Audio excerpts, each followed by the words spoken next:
बिस्मिल्लाहिर्रहमानिर्रहीम। अस्सलाम वालेकुम नाज़रीन, मैं हूँ शराज़ ख़ान और खुशामदीद कहता हूँ आपको अपने डिजिटल चैनल पर। आज पूरी कौम को जिस चीज़ का इंतज़ार था वो हो गया।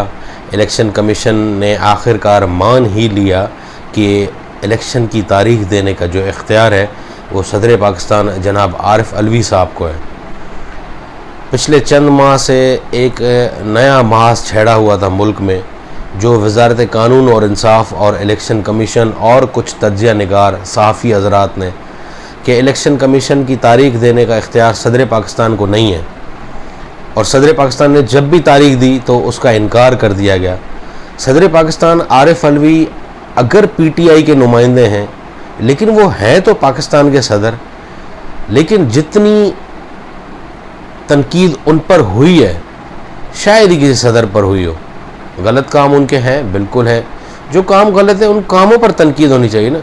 लोगों के ज़ाती बुग्स भी हैं कि PTI का सदर है। हमने एक और लफ्ज़ भी सुना कि ये अबूरी सदर है, इनका तो इख्तियार ही नहीं है। लेकिन आज जब पाकिस्तान की सबसे बड़ी अदालत सुप्रीम कोर्ट और वहाँ चीफ जस्टिस कादी फ़ाइज़ ईसा और उनके साथ जितने भी जजेस वगैरह बैठे थे, उन्होंने जब इस केस की समाअत करी, वो चंद ही समाअतों में उन्होंने इलेक्शन कमीशन, वज़ारत कानून और इंसाफ और जितनी भी तज्ज़िया निगार और ये सहाफ़ी हज़रात थे, इनके मौक़िफ़ को मुस्तरद कर दिया कि इलेक्शन की तारीख़ देने का इख्तियार सदर पाकिस्तान को ही है।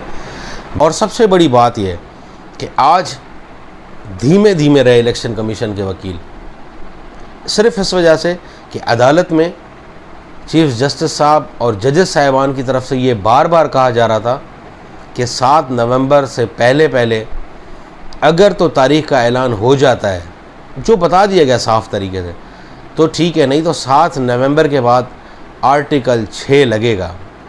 आर्टिकल 6 की तलवार जब लटकी सबके सरों पर तो सब भागे दौड़े नज़र आए। और क्या वो इलेक्शन कमीशन जो सदर के बुलावे पर जाता नहीं था, मुशावरत के लिए जाता नहीं था, सदर की कोई बात ही नहीं मानता था कि आपका तो इख्तियार ही नहीं है, वो आज कैसे election commission chief election commissioner की सरबराही में भागा भागा सदर पाकिस्तान के दरवाज़े पर पहुंचा। चीफ जस्टिस ने कहा कि नहीं, आपने कैसे इनकार किया सदर पाकिस्तान के मुशावरत के ख़त को, क्या मुशावरत करने नहीं आ सकते, आप तक आपका इख्तियार ही नहीं है, जाएँ वहाँ पर। पाबंद किया कि आप जाएँ, सदर साहब के दस्तक दें दरवाज़े पर, उनके मिलिट्री सेक्रेटरी से मामला तय करें, मुलाकात का टाइम लें और जाएं। फिर बड़ी चालाकी से अटॉर्नी जनरल साहब ने कह दिया कि सर वो फ़ैसले में मत लिखिएगा कि आइन के आर्टिकल 48 के तहत जो है वो सदर पाकिस्तान तारीख़ दे सकते हैं, वरना ऐसा ना हो कि बाद में, आज तो मामला चलो हल हो जाए। वो चौधरी शुजात हुसैन का डायलॉग है ना कि मिट्टी पाओ जी मिट्टी पाओ, जो हो गया उस पर मिट्टी पाओ, तो ऐसा ना हो आज तो मिट्टी डल जाए, लेकिन कल कला कोई ऐसा बंदा, कोई ऐसा पाकिस्तानी जो दरख्वास्त लेके पहुंच जाए सुप्रीम कोर्ट में कि 90 दिन में इन इदारों ने आइन की खिलाफ वर्जी करी थी, इन पर आर्टिकल 6 लगना चाहिए, और इस फैसले में ये जजमेंट है, ये जस्टिस साहिबान की, इसके तहत आर्टिकल 6 लगना चाहिए। तो आर्टिकल 6 की तलवार जब सबके सरों पर लटकी तो सब ने अपना भला यही सोचा कि टाइम से पहुँच इलेक्शन की तारीख़ दे दो और बाकी मामलात पे सब हैप्पी एंडिंग हो जाए। जस्टिस अतर मिनुल्लाह, उन्होंने भी आज इलेक्शन कमीशन को बहुत भरम हुए। आज जस्टिस साहिबान बहुत भरम हुए कि इलेक्शन कमीशन के वकील ये क्या बात कर रहे हैं, क्यों गलत बयानियाँ कर रहे हैं, सदर का इख्तियार क्यों नहीं मान रहे। उन्होंने फ़ारूक नाइक को एक कानून पढ़कर बताया। फ़ारूक नाइक को उन्होंने बताया कि पाकिस्तान सर्विसेज में जो शख्स हैं, अगर वो आइन की खिलाफ वर्जी करते हैं तो उन पर आर्टिकल 6 लगता है, और chief election commissioner Pakistan services में है। तो ये सब सुनने के बाद अब क्या बचा किसी के पास? वो तज्ज़िया निगार, वो वज़ीर कानून साबिक आज़म नज़ीर तारड़ साहब के सदर का तो इख्तियार ही नहीं है। ये सब रीराइट करने की कोशिश की जा रही थी, लेकिन सुप्रीम कोर्ट ने इसको रोक दिया, इनके मौक़िफ़ को मुस्तरद कर दिया, और सुप्रीम कोर्ट ने वही कहा जो आइन में लिखा हुआ है कि आइनी तरीके से अगर पहले 58(2)B की तरफ से तोड़ी जाती थी असेंबली, लेकिन अब 58(2)B ख़त्म हो गई है। प्राइम मिनिस्टर ने एडवाइस भेजी, प्रेसिडेंट ने उस पर अमल दरामद किया, प्रेसिडेंट ने डिज़ोल्व कर दी असम्बलीज़, तो अब प्रेसिडेंट का इख्तियार है कोई इलेक्शन की तारीख दे और उस दिन इलेक्शन हो जाने चाहिए, उससे आगे पीछे नहीं होने चाहिए। क्योंकि चीफ जस्टिस ने कहा कि जो तारीख आज दी जाएगी वो पत्थर पे लकीर होगी, उससे ना आगे जा सकते हैं ना पीछे जा सकते हैं। तो ये सारे मामला थे आज सुप्रीम कोर्ट में। अब सुबह फिर तारीख है, सुबह देखते हैं क्या होता है। तो लेकिन आज सब चीफ जस्टिस ने यह भी कह दिया कि जो लोग आज सब ही खुश नज़र आ रहे हैं, कोई भी इस फैसले से नाराज़ नहीं है। और दूसरा, सदाकत आबादी साहब ने एक और इंटरव्यू दे दिया है। इस मरतबा उन्होंने इंटरव्यू दिया है जियो न्यूज़ को, सलीम साफ़ी साहब को इंटरव्यू दिया है, जो हफ्ता इतवार की रात जियो टीवी पर नशर किया जाएगा। उम्मीद यही है कि साफ़ी साहब यही सवाल पूछ रहे होंगे 9 मई कैसे हुआ, बुशरा बीबी ने क्या कहा, इमरान खान का कितना किरदार है।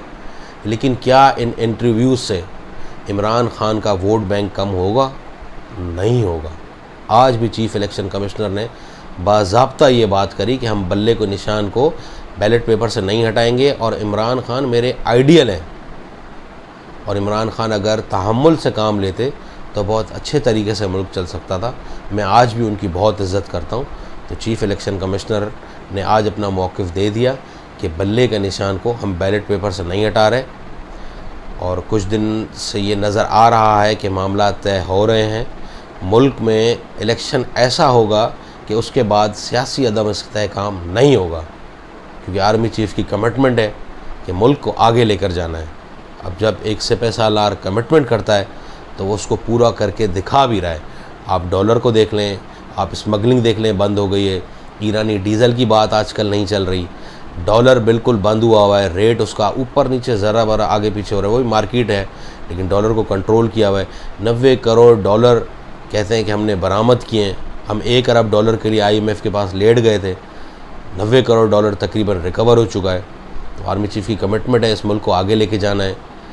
आर्मी चीफ़ की सोच इस मुल्क के काफ़ी शहरियों की सोच से ज़्यादा आगे होगी, क्योंकि वो मुल्क का सिपह सालार है, उसको पता है कि मामलात कैसे चलाने हैं। तो ऐसा इलेक्शन बिल्कुल भी इस मुल्क में नहीं होगा जिसके बाद सारी सियासी जमातें लड़ रही हों। इलेक्शन ऐसे ही होगा कि उसमें कौम के वोट का फ़ैसला होगा। कौम जिसे भी वोट देगी वही वज़ीर आज़म बनेगा और आगे के मामला चलाएगा। अब तक के लिए इतना ही। अपना ख्याल रखिएगा। अल्लाह हाफ़िज़।